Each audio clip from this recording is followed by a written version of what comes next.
just quickly here. Okay.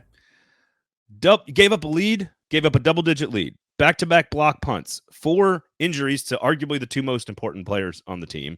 Jeffrey Simmons' knee injury, the update on him is a couple of weeks, but not super serious. So that's good and bad, but probably better. Not the knee he tore the ACL pre-draft. Derrick Henry also left the game with concussion protocol, is not in the protocol today, which is also good news. It means he's probably playing next week. I don't think he got into the protocol yesterday either, from maybe what not. it sounded like. So he was never in protocol, but Schefter said he was. So, but Schefter's been wrong before about Derrick Henry stuff, so I'm not surprised. Ryan Stonehouse, of course, as we've said, out for the season. Josh Wiley left at around the same time as Derrick Henry with the knee injury. It appears that it is not extremely serious, so who knows about that? We'll keep an eye on that. And then, of course, Christian Fulton left the game at the end of the game. Not sure I noticed him during the course of the game. Not sure I noticed anybody in the secondary. Maybe not. We'll get to the secondary in a second because that was bad. With a hamstring injury that keeps, and I think the way Vrabel said it is like, yeah, it's that. I can like see hamstring. He's like, that damn hamstring keeps acting up, and it's those all soft that tissue. Pilates and hot yoga and shit didn't really do much. A pick 2, which the CBS broadcast totally screwed up, by the way, putting a touchdown on the board, and I was like, that was I walked out of the room, I came back, and I was like, you can't have those 2 things happen back to back, a block punt for a touchdown. So a pick 2. Off a deflection too, by the way, not even just a regular old like, hey, you threw the out route slow and the guy broke on it well and took it the distance. No, like off somebody's face into Hooker's hands and then all the way down. The missed extra point, as we've already alluded to. And one of my main points about Will Levis is going to be ball security. We'll talk about that in a second. But I took a 3-pointer knowing full well that it was going to clank off the front of the iron, and I ran full speed to go get the rebound to knock the interception out of the guy's hands and then recover the fumble. Also, something I've never seen, maybe in like all of football ever. You had Tajay Spears knocking it, what would have been a fumble, down into the ground. Chig recovering it, goes back. They have to call timeout. I mean, just Colts are tackling each other. You got Levis and Hopkins getting into it on the sidelines. Like, I was ready to say this feels like a game that has permanently broken this team this year, not long term, but just for this season. That this is the thing we're going to look back on and be like, Stonehouse out, Simmons out, the fan base. I don't know. And then your piece comes out, which is there such thing as a good loss? And I want you to kind of take us through your perception on that, because I think this is the moment we're going to look back on this season and go, oh, that's where it kind of ended. And I think there's a chance that they only win a game or 2 the rest of the way, if that. And I think there's a moral, mental, psychological breaking that took place along with Ryan Stonehouse's plant leg on Sunday, potentially. I would disagree with the moral and mental aspect of it. Morale, by the way, not moral. Yeah. Oh, morale. But I mean, like, to me, it doesn't. I think you're wrong on that, and I talk about it in my piece. But the message all week was go out there and fight from Vrabel, because what we've talked about leading up into these games, dating back to last year, during that during that really bad losing streak, we've talked about the team doesn't look like it has any fight in it. It doesn't look like is Vrabel's message wearing thin, or people ignoring Vrabel? Is Vrabel still got control of the locker room, et cetera, et cetera? Yesterday's game answered everything. They had fight from start to finish, all the way into overtime. They fought. They had players flying around. They had players, with energy. They had players that were hard to tackle. They had players that were delivering some massive tackles. They had everything you wanted to see in a Titans game that you have not seen from all 3, from the offense and defense, your main 2 phases, that you have not seen all year. I think this was their best fought team. Like, this was the most complete offense and defense that I feel like we've seen all year, even in the wins, because they cared. They fought. That was the message. It's unfortunate that you could kind of tie this into Florida State. It's unfortunate they fought really hard and played really well, but they're still not good enough. And that's just how it is, right? Like, that's just how it is at a certain point. You lose Jeffrey Simmons relatively early in the game. You got the kicks. They still fought even after losing Jeffrey Simmons. They could have laid down and died. They could have laid down and died after 2 blocked punts. They didn't. That lets me know that they are listening to Mike Vrabel and Mike Vrabel's strategy, Mike Vrabel's messaging. Mike Vrabel's grasp of the locker room is as strong as ever. And it's tough, and it's a tough loss. But sometimes in these losses, if you played sports or maybe part of some kind of competitive team, sometimes in these losses, you see who you can go to battle with. You have found the soldiers that you are willing to go and give it your all, and you can look each other in the eye and said, "Hey, we gave it our all. On to the next." This team could end up being something totally different than what I'm actually thinking. But that was a good loss yesterday for the fact that you saw a team that actually fought. You saw a team that actually is listening, cares for each other, that is willing to go that extra mile. It just wasn't good enough, and that's okay. So I agree with all of your analysis of the game itself. I completely agree with everything you wrote in Stacking the Inbox. I completely agree with all of that. My concern, and we'll find out over the course of the next few weeks if my hunch here is wrong or right. And I'm totally willing to be completely wrong on this. No problem at all. What sometimes can happen, and I think is a natural human element, is that when you do that, right, you rally, you fight, you play your ass off. First of all, if you're a Titans fan and you're going to lose games like that, as weird and as bizarre and as painful as it could have been, that was a really entertaining, dramatic football game. No matter what, like, are you angry at the secondary for allowing everyone to get beat deep? Yes. Are you angry at special teams? Yes. Guy's been fired. Like, I understand the anger fans would feel in the moment watching that game, but that was at least an entertaining, dramatic, back and forth, just an exciting football game. Quality aside, an exciting football game. I'm curious because sometimes what you can see is sometimes a loss can beat you more than once in football. It happens more in college. It doesn't happen as much in the NFL. But sometimes a loss can beat you a second time or the next week, and they're going to have to play Miami on Monday night.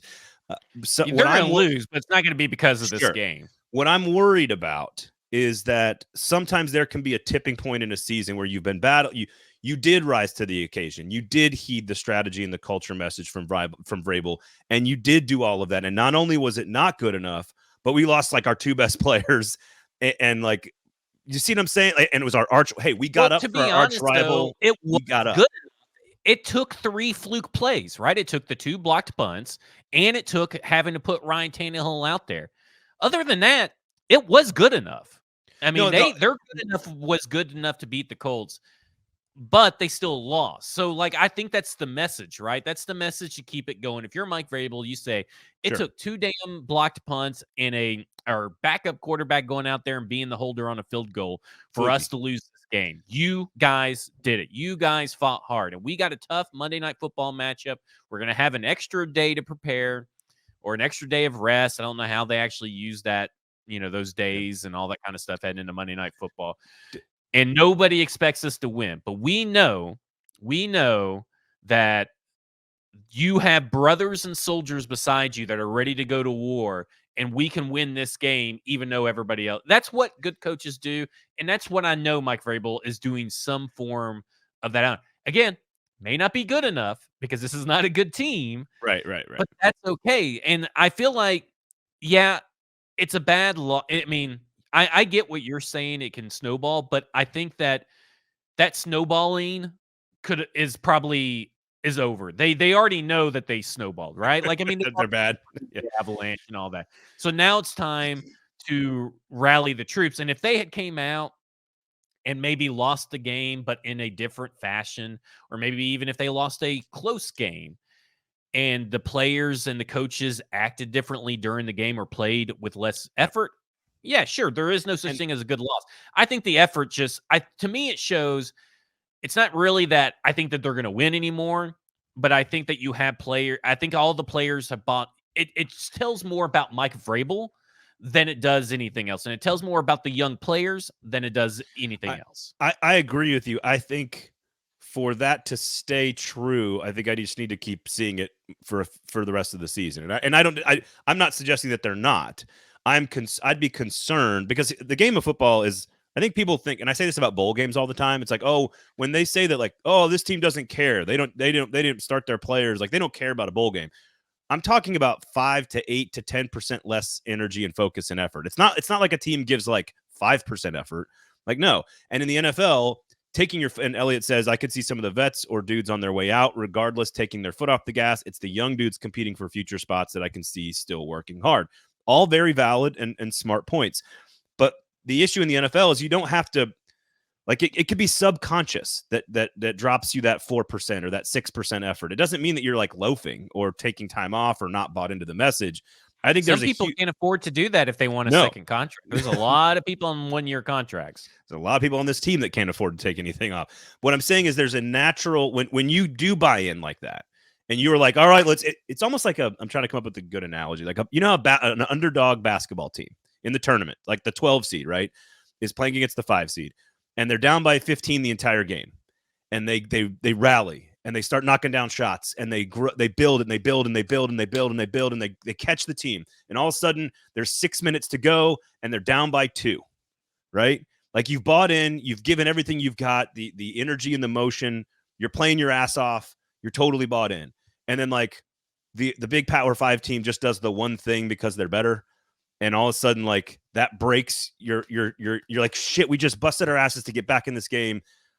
And because we're not good enough, that one big play by the other team, and all of a sudden they've got a 12-point win. Does that make sense? Like, I just feel like this win you can deliver a different message coming off this loss because of how you lost. And I also think that, listen, this is a wildly inconsistent team. So maybe it does go back to normal because it's because it's a wildly inconsistent team, devoid of talent, not necessarily because of like they had their morale crushed or anything. And then another reason that's a good loss, just to be honest, is we talked about this last week. We never got around to the subject, but you were talking about you have family that is like, I just really want to watch good games and I want to win and blah, blah, blah. And we watched a really good game and it was a loss. Yeah. And that's a good loss because guess what? The Tennessee Titans are within striking distance to get in the top 3. It is not out of the realm of possibility that Tennessee Titans get in the top 3. The NFL released today, and maybe they switched something to the strength of schedule compared to Tankathon. But today, Tennessee Titans are 7. Tankathon has them listed as 8, but in the NFL eyes, they're 7. Yeah. So maybe there's some weird tiebreaker before you get to strength of schedule that goes into the New York Jets. But they can get up to number 3. Yeah, it's not an improbability that this team gets up to number 3, and that means you have your choice of 3 blue chip players at a position of need. If you don't let the way the loss happened on Sunday like ruin your life, like if you don't let that happen in your emotional state, if you don't let that happen, it's a win-win. If you lose, you move up in the draft. If you win, you enjoyed your Sunday even more. And so I think that's very, very complicated. Jets fans understand it, but Titans fans have been very good under Vrabel, so it's harder to understand maybe. So again, all I'm concerned about is that, like, you buy into the message, you get up, you play your freaking ass off, and it's against your arch rival at home where we're undefeated. And not only do we lose in just atrociously embarrassing, ridiculous, fluky fashion, but we also lost probably our 2 best players for a big chunk of time in Ryan Stonehouse and Jeffrey Simmons. And I'm not saying it's going to happen. If it does happen to the team where they sort of take their foot off the gas or it kind of breaks the season, this season, not long term, but just this season, that's to me sort of human element. I think there's a little bit of human. I could be totally wrong. And Vrabel's message, like you said, is look how close we were. Keep fighting. Look how close we were. Keep fighting. That's never going to happen again. Keep fighting. Are you with me? Let's go to war. Like that, like I get what you're saying, and only time will tell with what this is. So